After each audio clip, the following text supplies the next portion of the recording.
Hi, Diane.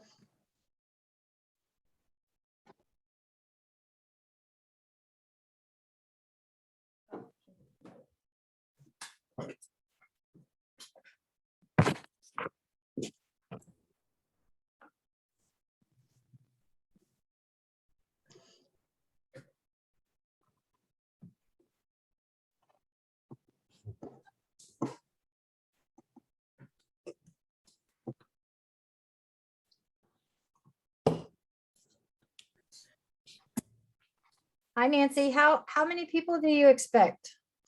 You know, I've been leaving it open and not doing RSVPs. Okay.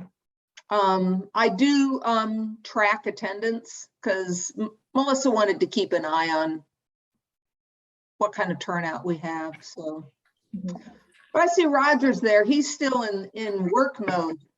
Yeah, I'm actually in between two classes right now. I teach adult high school.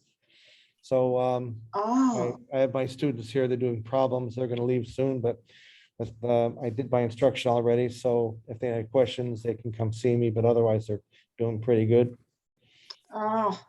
So Roger, you're teaching math most of the day, right? No, I teach two classes cybersecurity.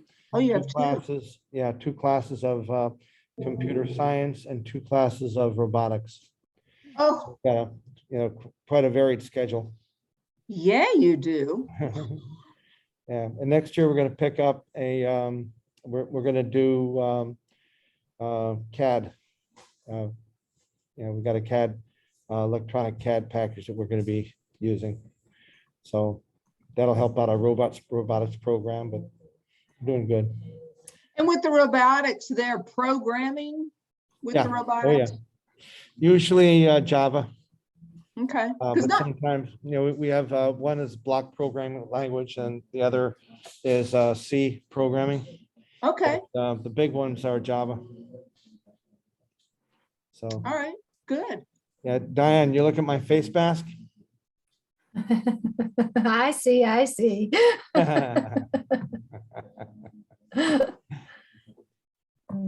I had John Buck as a professor there. I'm not sure you would ever hear that name ever in your lifetime, whatever, but that was my programming professor. So anyway. So then, Roger, your background, educational background included, did you have a computer science degree or a math degree? Math and, believe it or not, music, double major. Why not? And so along with that, I actually focused on the math for my jobs, and I ended up working in a company that did robotic and gauge.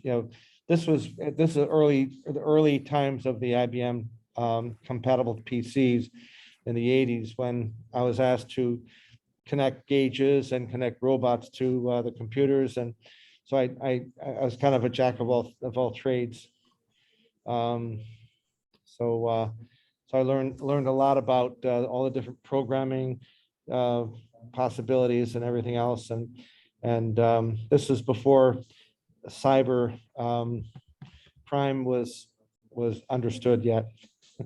I guess it was happening a little bit, but not much yet. So Yeah, I hear you. so I got about 20 years out in the real field doing all different applications and programming and stuff like that, and robotics and a little electronic engineering and all that stuff. So it was a fun time. Then I decided to devote the rest of my life to teaching. So Okay. I now have 25 years in there also, so it's good. Yeah, great. Yeah. Well, welcome everyone. I just put a link in the chat. That's to the Google Drive that has documents for the lab help sessions. And Diane took tonight's labs and annotated them with teaching notes. So when you look in that folder, you'll see some helpful information that she's going to share with you in just a few minutes. I also put in there, we had a teacher ask about running Capture the Flag. And on the US Cyber Range, they have a Capture the Flag environment that you can run in your classroom, and it will pre-populate it's a Jeopardy style with categories and some questions. So you don't have to write your own challenges. They're already created there. So there's a getting started document, and I think it's self-explanatory. There's links to other Capture the Flag resources on there, but you know, sometimes during the school year, right, you need a little something fun and different. And so maybe the Capture the Flag would be helpful to you. So take a look at that. What the US Cyber Range has told us is that running a Capture Flag is a nominal expense to us. And so we do ask that when you run it for a set time period, like run it for 5 days, 10 days, something like that. Yes, and Sarah, CyberStart America is a great resource. Your students can create their account and take off with it, right? Have you used it, Sarah? Yeah, I've used it. This is my third year using it. The first year we used it, it was incredible. It was girls only, but I had the boys in there and they were happy. And the boys just didn't qualify for nationals. And then last year I dared them to get 12 of them into nationals, and they did it. I had exactly 12 kids. I had probably about 50 kids participate. And some of them weren't even kids in computer science classes, and that hooked them. So I had a huge boom in the number of kids that signed up for AP and for cyber this year because they loved CyberStart America so much. Yeah. And some of my kids won money too. Oh yeah, great. They have scholarships available through that program as well. So some people call Capture the Flags the gateway drug to cybersecurity. So if you have an opportunity to use it, it might help with recruitment. All right, well, Diane, it's 6 or 7:32, 6:32, 5:32, something 32. I'll let you take over and roll with it. All right. Good evening, everybody. So I'm going to lead you today through 2 different labs. They're both pretty quick labs to run. They do kind of, there is kind of a lot of information that goes along with them that kind of is helpful for the students to understand. But the labs in and of themselves are actually pretty quick. So what I thought I would do is, as Nancy said, I have put 2 slide decks in the folder, and they are the slide decks, which I downloaded, and actually I opened them. I'm like, hey, these look really familiar because I think they actually came from my slide decks originally from last year. But anyway, I did modify them a little bit, and I put some extra slides in that I used last year in addition to what's already there, as well as I put some notes in there just as things that worked for me. You know, maybe it'll work for you, maybe not, take it as you will. So I just figured that might be helpful for you to kind of see how I did it, and maybe that would help. And also to run through these labs, because there are, like I said, there's the labs, there's not a whole lot of steps in the labs, but each step is kind of chock full of goodness, and you kind of got to pull it apart a little bit as you go along. And I think just seeing it run and kind of getting a little bit of that extra information will hopefully be helpful for you. So any questions before I get started? Okay, so the first one we're going to take a look at is called the Buffer Overflow Lab. And I really love this lab. I think it's really, it shows students a lot of things that I don't think they've seen before, which is what I think is really cool about it. So I'm going to go ahead and share my screen, and I think what I'm going to do is just kind of quickly go through the lead-in slides that I would use with my students. I'm not going to go into every detail with you guys, but then I'm going to run it on the lab and show you the actual lab. All right. So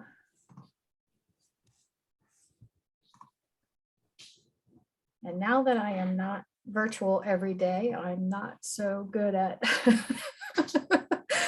doing the Zoom. So anyway, so here it is. And I did put all of my notes that I added. Can you guys see my screen? Yeah, okay. I put them all in little green boxes, so it's hopefully obvious. And so first thing is it defines what the buffer overflow really is. And in short, what you're doing is inside of a program that's asking for a username, you're trying to find where this line is between the actual buffer that the programmer has allocated for the password and where the next executable command happens in the actual machine language. That's the whole point of the buffer overflow. And when we find where this line is, instead of whatever executable instruction is there, we're going to replace it. So we can hack into the code and let it think that we actually put in the right password. And that's the whole essence of what a buffer overflow is. This little diagram here, it's, and I show that this is one of my notes. They show it as an 8-byte buffer. It could actually be any size that whoever coded it decided to make the buffer. And so we're trying to determine how big it is. That's the first part of what we're doing in the lab. And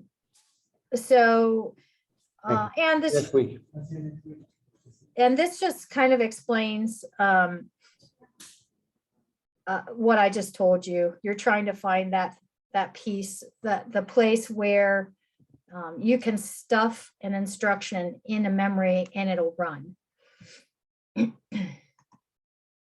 There is a whole list of vocabulary, which I don't include this slide when I go do it with my kids. I usually explain the vocabulary as we go along, and then if they want to go back later, I usually have like a Quizlet,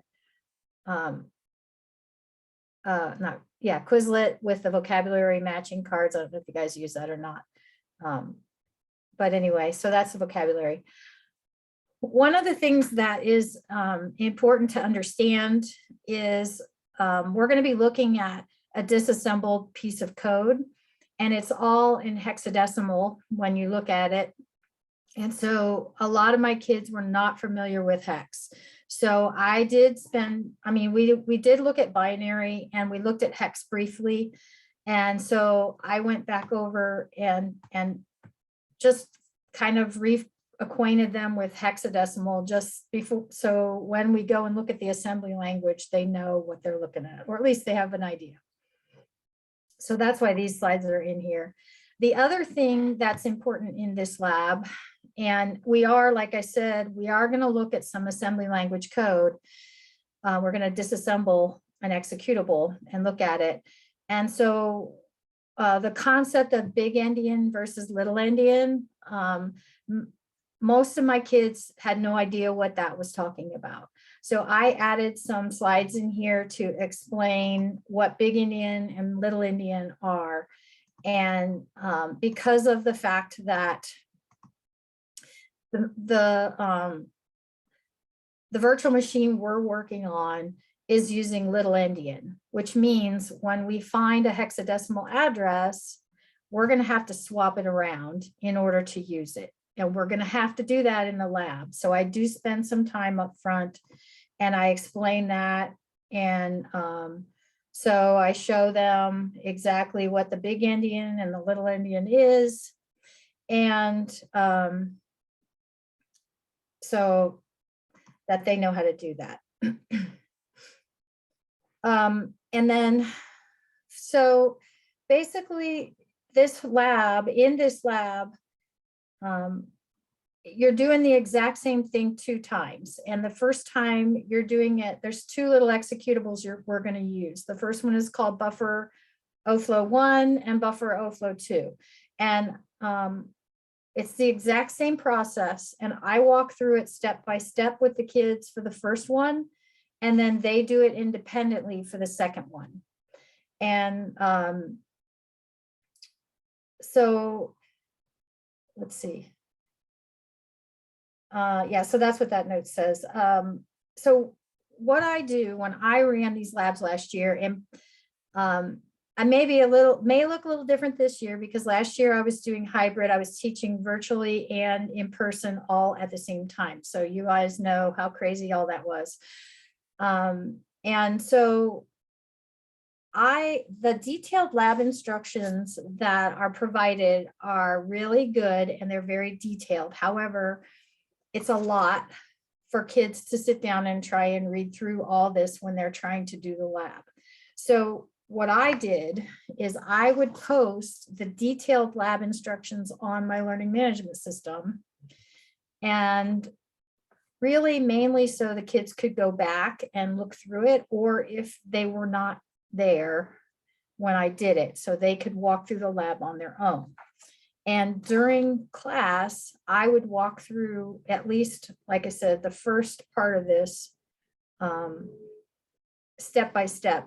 And then I made an abbreviated version of what I called a lab submission document, which basically is the part they're going to do independently, which is just the stuff they need to do this independent, as opposed to the whole big lab document. Because a lot of my kids, they would look at that lab document and they would be like, oh my gosh, it was way too overwhelming for them. So by doing that, it would facilitate a couple things. They didn't have to have so much stuff where they were having to switch back and forth all the time between the screens. And it wasn't so much for them to have to read through. So anyway, that's just the way I did it. You know, maybe your kids want the whole document, whatever. I always posted the full document up on the website so they could see that too. Anyway, little side comment there. All right, so the other thing I like to do is give an overview of the steps of the lab before we start. And so for this particular, and I'll do it for you guys too, because you probably have never seen this lab. So what we're going to do is we have a little executable program that is, it's really a small program, but it kind of simulates, like, think of it if you were logging into your bank and you were using a banking app and you had to put in your password. Okay, so we're going to run the original code and we're going to see what it does. And it's going to try and ask us, it's going to ask us for a password. And so imagine you were logging in your bank. And then what we're going to do after we run it a couple times is we're going to disassemble the code.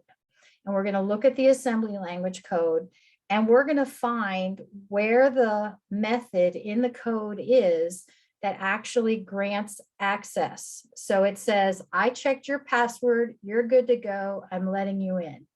So we're going to do that second.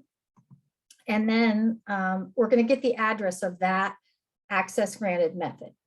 Then we're going to figure out, like we saw in the picture, how big that buffer is. Where is that line between the password buffer and the next executable instruction location? And we're going to figure out where that is. And so after we do that, we're going to take the address that we found up here and we're going to stuff it in that location. And when we run the program, instead of denying us access, it's going to run the access granted method and we're going to get in. And so then we'll have access to the program. All right, so that's the steps that we're going to do. Okay, so now what I'm going to do is I'm going to go onto the lab, onto the range. I'm going to go through the steps that I just talked about. And typically what I do is each time when I go to the next step, I kind of tie it back into this and say, okay, here's where we are now. This is the next piece. This is the next piece. So All right. So in this lab, we are on the Ubuntu with Snort virtual machine. And there are some files that are here that you're going to use. And they are in, if we look in this directory, they're in this lab 1 folder. And there's a tar file here that you have to extract. And I've already done that. And it does give you instructions. I'm not going to go through that right now, but it's just a couple steps you have to do. But I've already done it just to expedite the process here. So you'll have to do that with your kids too. And one other little tip that I did last year, which I figured out after, sometimes the prep steps like untarring the files can be, they're kind of not, I don't want to say they're tedious, but it can detract from what you're actually trying to do in the lab. So a lot of times I would do that step the day before. And that's it. And I'd say, okay, we're just going to get ready for the lab. We're going to untar these files or what have you. And then the next day we could start just in on the lab. So we would focus on what we were really doing instead of the mechanics of getting ready for it. All right. So anyway, here we are. We're on the lab and we're going to go. Whoops, where am I?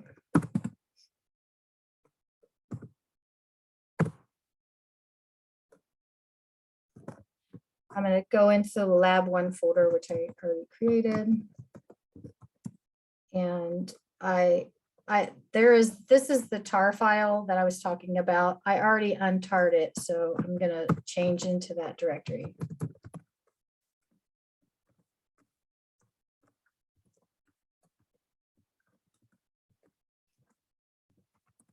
Okay, so these are your 2 executable files. We can tell that they're executables because they're green.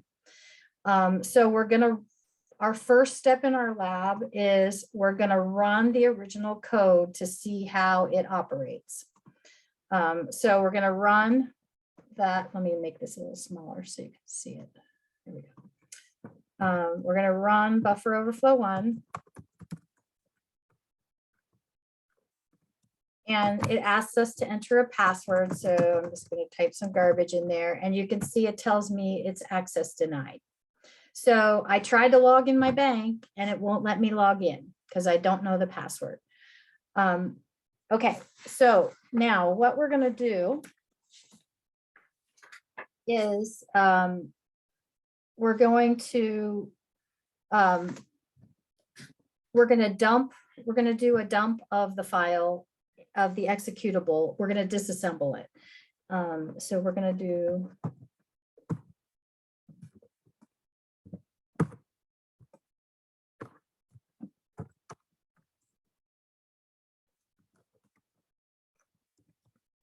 all right, so here is where the hexadecimal comes in handy and why we did it. So I think this is a really good opportunity to just kind of show, a lot of kids have never seen this before. And if we scroll up to the beginning of this, I'm going to scroll all the way to where we first started the dump. And I like to explain that this part in here is the actual machine language that's running on when you run the code. This right over here, this is your assembly language code. So this is your lowest level of abstraction right here. And this is 1 level above. And this is giving instructions to different registers. It's pushing and popping and moving things around at the chip level. That's how your code actually runs.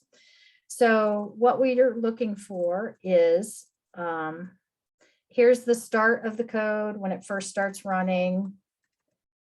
And these are all different methods in here that run when the code executes. And we're going to scroll down here until we find our access granted method.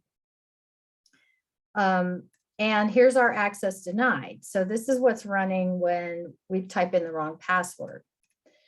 This right here is what we want to run. We want to, this is the piece we're going to stick in after the password buffer so we can gain access to the code. So we need this address right here. This is the address of that method that we want to run. We will write that down, which I already know what it is. So I'm just gonna, you would have the kids write that down. And now that we know the address, the next thing we have to do is figure out where we're going to put that in memory to get access to so we can override that.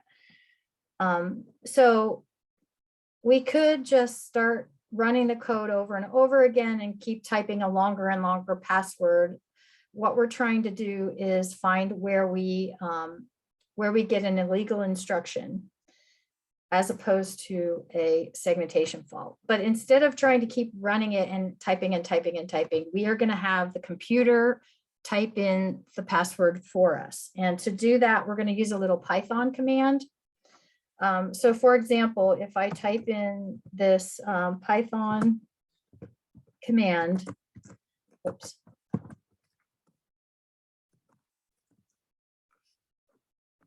I can make this thing type in however many A's I want so I can fake it out. And oops, if I type it incorrectly, I'm trying to talk and type at the same time. It doesn't work so well.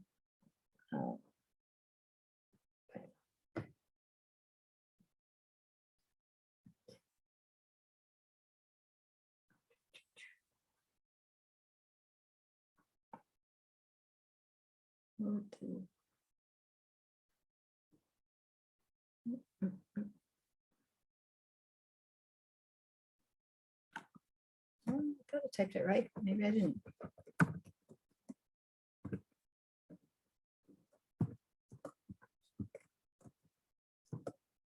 Oh, I see what I missed. I forgot my colon there.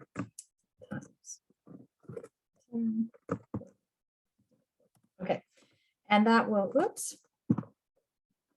This is where your keyboard buffer comes in handy. The up arrow and down arrow in Linux is your big friend in this lab because you're going to be typing the same commands over and over again. And if you don't know what I'm talking about, I'll show you in just a second. So this Python command that I just typed in will print out however many 10 A's I tell it to. So I just told it to print out A 10 times. And this is important because we're going to have to print out a whole lot of A's to overflow our buffer. So now I can just hit my up arrow key on my keyboard. I don't have to retype it all. Use my arrow key and I could change it to 20 and hit carriage return again, and now it'll print 20 A's. So I'm going to use this Python command and I'm going to pipe it into the program I just ran. So instead of me typing all those A's in, I'm going to get Python to type it in for me. Okay, so I'm going to put in the same command and I'm going to do a pipe command and I'm going to pipe it into my .oflow, my buffer overflow program. Okay, and now, so what just happened is I put 20 A's in and it took those and I still am getting access denied. So I haven't overflowed my buffer yet. So I'm going to keep doing this. And so this time I'm going to put in 100 A's because I want to overflow my buffer. Okay, so I'm putting in 100 A's as my password. Now, when I do it, I get a segmentation fault. So I have overrun my buffer. However, I've gone way too far and I have overwritten way too much of my memory. So now I have to find that line between my password buffer and when I get an illegal instruction. So I'm going to go between 20 and 100 and I'm going to refine it. So maybe I'm going to try 50 and I'm going to just do one of these because I know what the number is. So if I try 50, that's too few because now I'm back to access denied. So I'm going to go up to 80. Actually, I'm going to go up to 90 because I know what the number is. I'm still at my segmentation fault. Now, if I go to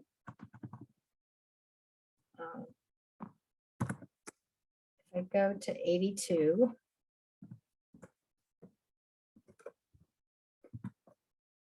I get my illegal instruction. So that's what I'm looking for. That's where my line is. So if I go back to 81, it's going to say access denied. All right, so that's my line. So now what I'm going to do is I'm going to type in 82 A's to fill up my buffer. And right behind it, I'm going to put in that address for my access granted method. Okay. So I have to look at my thing for the address. And it's not going to look like what we saw on the screen because it's little endian. It's going to be reverse byte order. So I'm going to scroll up to my 82. And I'm going to go back over here. After I put in 82 A's, I'm going to put in my address. Again, I'm using my up arrow key so I don't retype all this every time. And I can put in my address that we found earlier.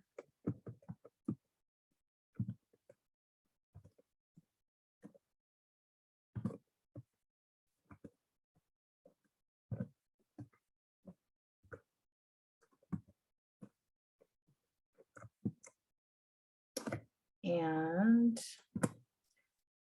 now I have hacked my code because it let me in. It access grant, I got access, and all this code does is it prints this quote out. But imagine if it was your banking app and you now had access to someone's banking account. And that is the buffer overflow lab. So then I would, after I would walk through that step by step with my kids, I would put this slide up that shows the instructions and they would repeat it, but they would do it with buffer overflow 2, which has a different address. The address is not the same. So they have to find the address themselves. And they have to find where the line is between the buffer and the segmentation fault. And then they get a different quote when they do it. Okay. And I just have them put in my abbreviated lab submission. I have a step that I explicitly, right here, I explicitly have them, well, I have them write down the address for the access granted, but I explicitly have them convert it into little endian on paper, because that is the most easy place for them to make a mistake. And if they mess that up, it won't work. So I have them do it. I have them write it down, and that's all I have them really do. So I put the instructions in there. So hopefully that was not too much, but do you have any questions on what I just went through? Diane, that's a great point about having them write it down so that if it's not working, you can quickly go look at that and see if that was the problem. Yeah, because that address doesn't change. Yeah, so.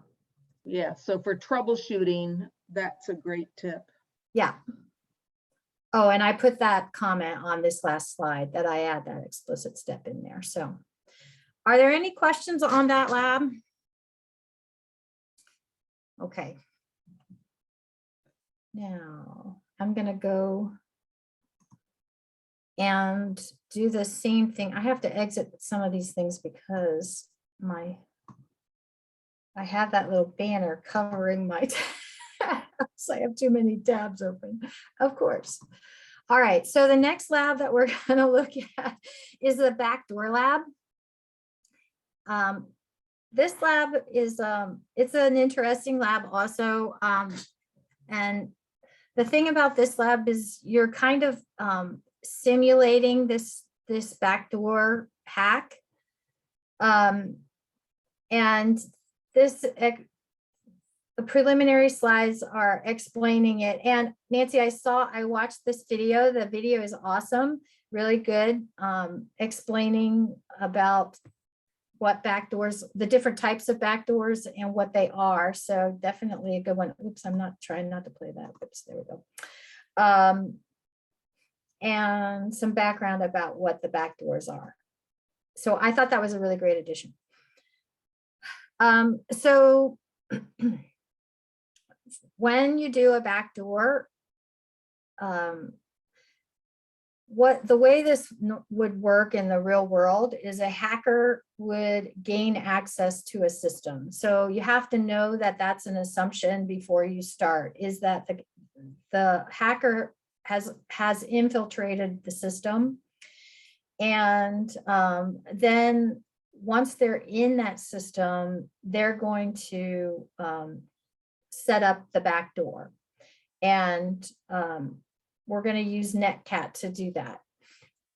And then from a second system, they would come in through that backdoor and do a lot of different things, exfiltrate data, infiltrate data, or maybe move to other systems within that environment or within that company network, for example.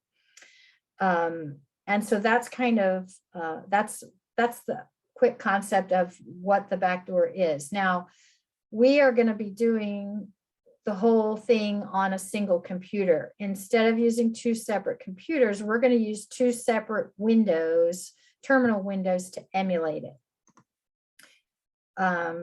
And this is just what that was saying. You could mount additional attacks and why you would do the backdoor thing. And again, there's a whole lot of vocabulary that goes along with this. I don't explicitly read through this vocabulary or anything. I kind of talk about the vocabulary as we go along. There is some background information that they do need to understand, which I like to go through before the lab. And the first thing is they need to understand what the secure shell is, and which is basically the shell that when you actually log into the range, the cyber range, you are actually using a secure shell. It's a secure communication connection between that to a system. And the other thing is Netcat. They're going to use that in the lab, which is a utility that's going to read and write across a network connection using either TCP or UDP protocol. And in addition, it can be used to set up to listen on a port, like to listen for connection requests, which is what we're going to do with it. We're going to set it up to listen for connection requests from other systems. And that's what we're going to use to open that back door. All right, so again, the big picture overview of the lab. Here's what we're going to be doing. You're going to simulate how a person can access the terminal or other resources of another account using a reverse shell. And oops, wait, this is not the slide I was thinking it was. This just gives some more information about the things we're going to use. The big picture over. Oh, here's the big picture overview. That's what this is, the one I was thinking it was. So first, we have to understand the assumption is that the target has already been exploited by the attacker, and they have login access to the system. That's a big assumption you have to understand. Then what we're going to do is the first thing we're going to do is set up the back door, which is also called a reverse shell on the target. We're going to use Netcat to set up the listener. That's what opens the back door. And then we're going to verify that the backdoor is open using the netstat command, which is another utility to verify it's open.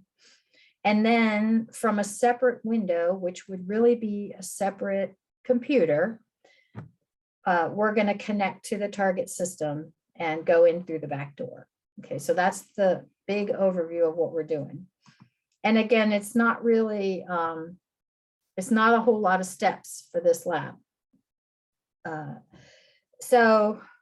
And like I just sort of reinforced this with saying that in the lab, we're using 2 different terminal windows. One's a target and one's the attacker, but in the real world, you'd be running on a separate machine.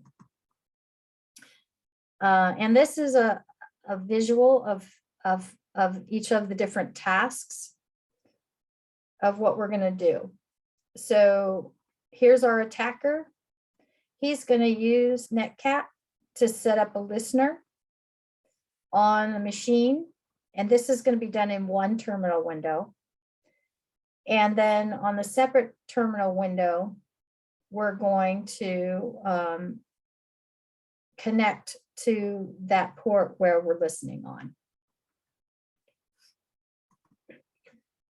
Okay, so these are the steps that we're going to do. And actually, I'm going to move this so we can look at it on.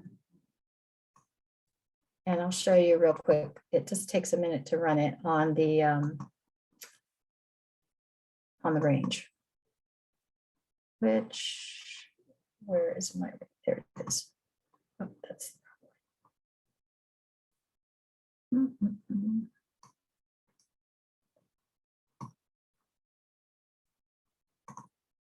Okay.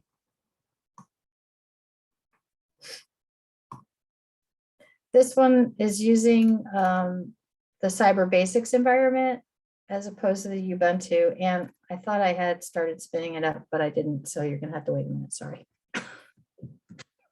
It'll be up in just a second. I thought I had started it, but clearly I didn't. Not. Diane, I was just thinking as you were showing those slides that diagram that shows how the attack works, we should probably add a firewall into that diagram. I think, you know what, I show the diagram again at the end. So Okay. maybe like having another copy of it and saying this is where the firewall would go, and to help prevent it, I think that would be a good idea. Yeah. But not at this point, because I think it would be like there's enough moving parts that, Okay. you know what I mean? Yeah. Don't want to get too overwhelming here. Yes. Yeah, no, you're right. Because some teachers say this is tough for kids to envision the fact that the 2 windows represent 2 different devices. Right. Yes, exactly. So here, and I really try to drive that home when I'm running the lab. So here's my 2 windows. So first thing, and again, I kind of go back and forth to my steps and I make sure I'm really explaining what the steps are as I'm doing it. And now I have lost my steps, so that's not good. Let me bring my thing back up here. Hold on. As you may well imagine, I have 2 screens, so I'm working on both screens at the same time.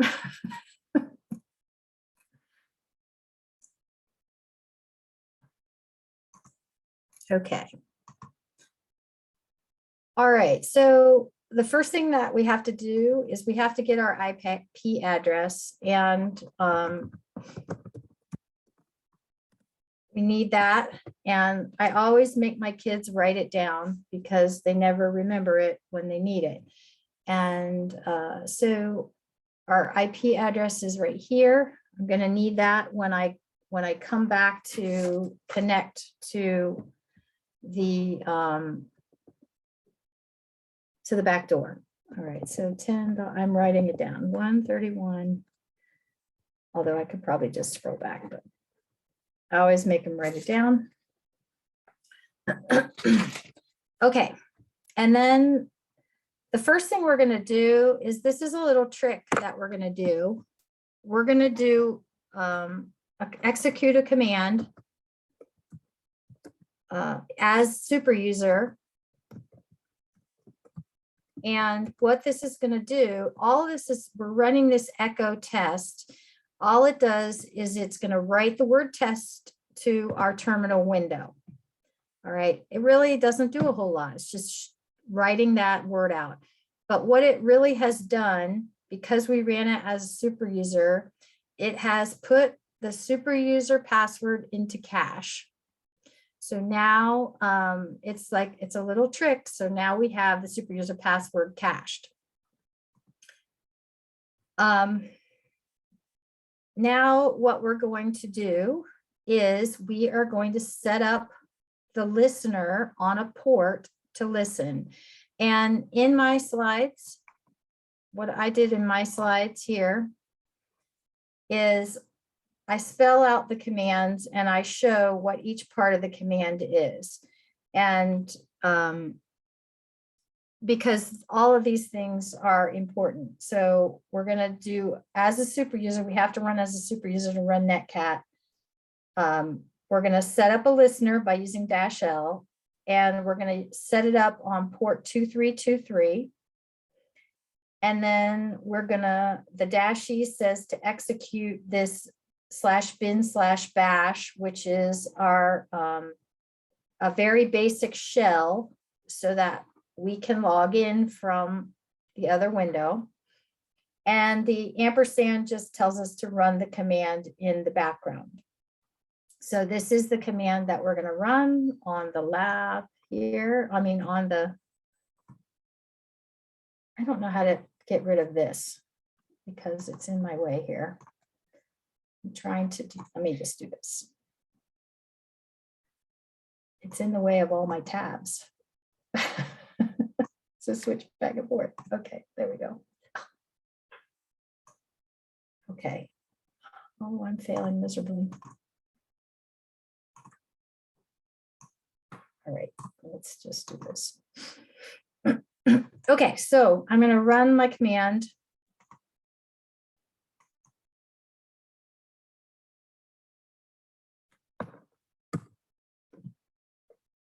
Oops, now I'm in my own terminal window. I apologize. This never works as easily when you're trying to do it in front of people as when you're doing it by yourself. I agree. It's like doing a math problem in front of people. All of a sudden your brain can't do addition. Yeah. Oh, there it is. Okay, so this is the, I'm having problems because that banner is in my way. Okay, so sudo netcast -L-P, that's our port number 2323 -E/bin/bash ampersand.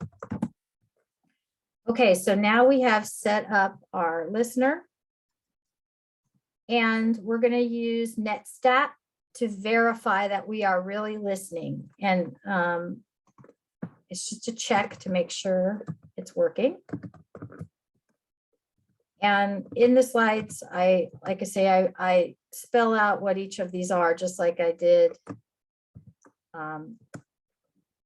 with the other command. We're going to pipe it into grep and we're just going to look for the one port. Otherwise, we would get a whole screen full of stuff. So we're looking for the one port that we just tried to listen on. Oops, except I had to put the right number in there. There we go. And so you can see we're now listening on that port. Now, from the other computer, this is our second computer. We're going to connect to the backdoor. So we're going to use the netcat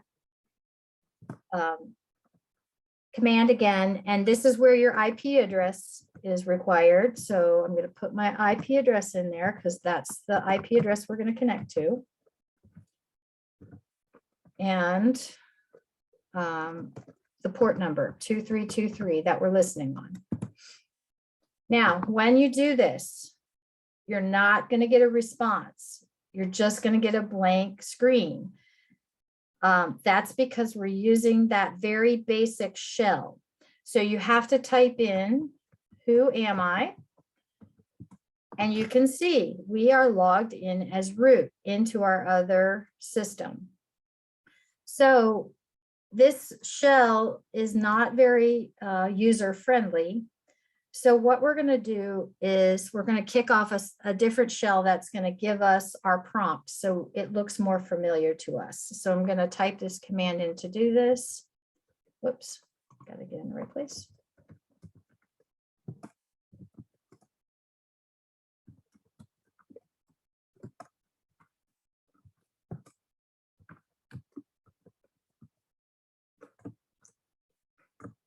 And we're going to use this.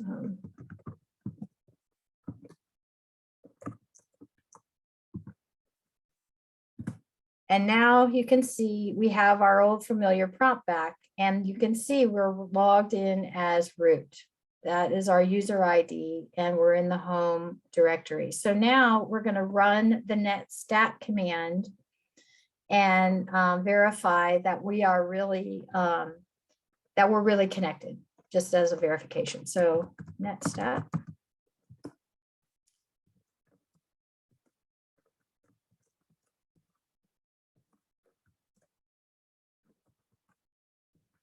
Oops, if I could type the number in right, there we go. And you can see it says that we have established our connection. There's our IP address that we've established it with, and we're connected on that port. So we have entered in through the back door, okay? And that's really all the steps to the lab. So then I like to revisit the that slide once again and kind of reiterate what we just did, because I think it really helped. Like, they're going through all these steps and typing all these complicated things in, and then I think it kind of really seals it in. And like I said, Nancy, I think after you did that, you could say, now if we put a firewall in place here, that could help prevent that. So Yeah, that would be the purpose of a firewall. right. But since it's a listener, right, it might get right through the firewall. True. Yeah, but some sort of logging, right, where you're starting to look for things that are abnormal would be a possible prevention measure or detection measure at least. Yep. So are there any questions before I unshare my screen? I can do that. Diane, thank you. You did a great step-by-step explanation. I hope that was helpful. And I also have up here my, I put up there my lab submission for the backdoor, which is really just two things that I have them submit for that. I have them do a screenshot of both terminal windows when they're all done, because it shows the whole thing on there. And that way they don't have to like keep switching back and forth like I was doing. As they get, it's very frustrating for like to have it up on smartboard and they can copy the command and then type it in and see it go is so much better than for them to try and juggle all those documents on their screen. So Yes. anyway, that's all I have. And if you have any questions, I'd be happy to answer.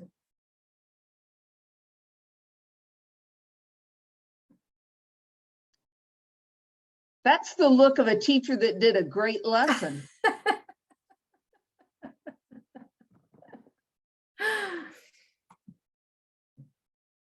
Well, if I'll give you another minute, but if there aren't any questions, that was our lab help session. Like I said, you can find Diane's documents on the Google Drive.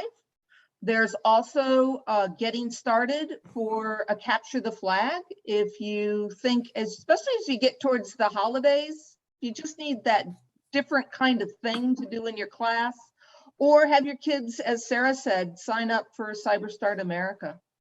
There's some nice incentives through them. And there are other sites as well. Ben Crenshaw says there's a Christmas themed capture the flag that the SANS Institute puts out. Have you used that one, Sarah?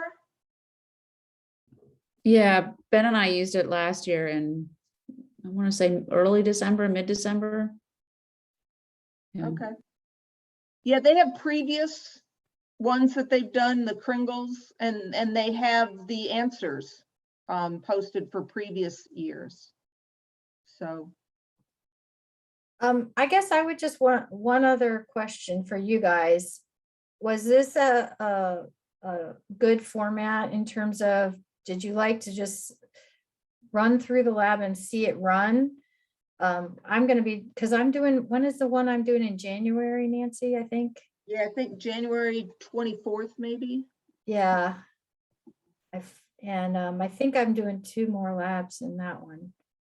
So if this was a helpful format, I will do it again the same way. Otherwise, if there's something you'd rather see or in addition, please let me know and I'd be happy to accommodate. Yeah, January, we're doing password lab and hashing. Oh, yeah. And in November, it's email tracking and public key encryption is our next one. Are you doing that one, Nancy? I think Beth is doing that one. I forget which one I'm doing. Yeah, I forget which ones people are doing too. I will look. Now that I'm done this one, I'll look for my next one. So Yeah, Beth is doing PKE and she's also doing the January one. Your next one is digital signatures in February. oh yeah, I love that lab too. That's a fun lab. Okay.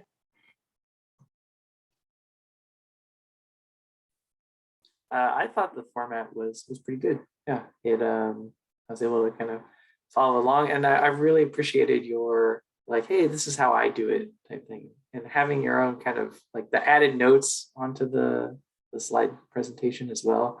And I actually really liked your, hey, this is what I have the students turn in, because I'm very new, so it's like, oh, here's the thing. I will just like kind of show that. And I think a lot of students, because we just did the Linux lab and it's like 40 something questions. And I already know like some of them are like, what? So seeing just 2 things, like more of that is what I'm like, how do I take the big thing and boil it down to like, this is what you need to know. And right now for me, I'm like, oh, I need to know everything. Like I need to know everything.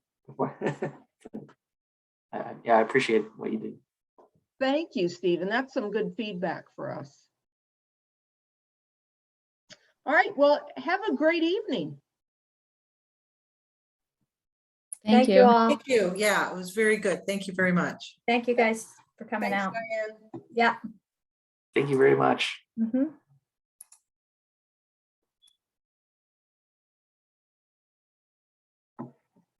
I see he is back teaching, so I'm just going to disconnect and that will end it. And then Diane, this was recorded, so I'll do a follow-up email and let people know that they can watch the recording if they weren't able to attend. Okay, great. All right. Thanks, Thanks again. Nancy. Yep. Bye. Bye.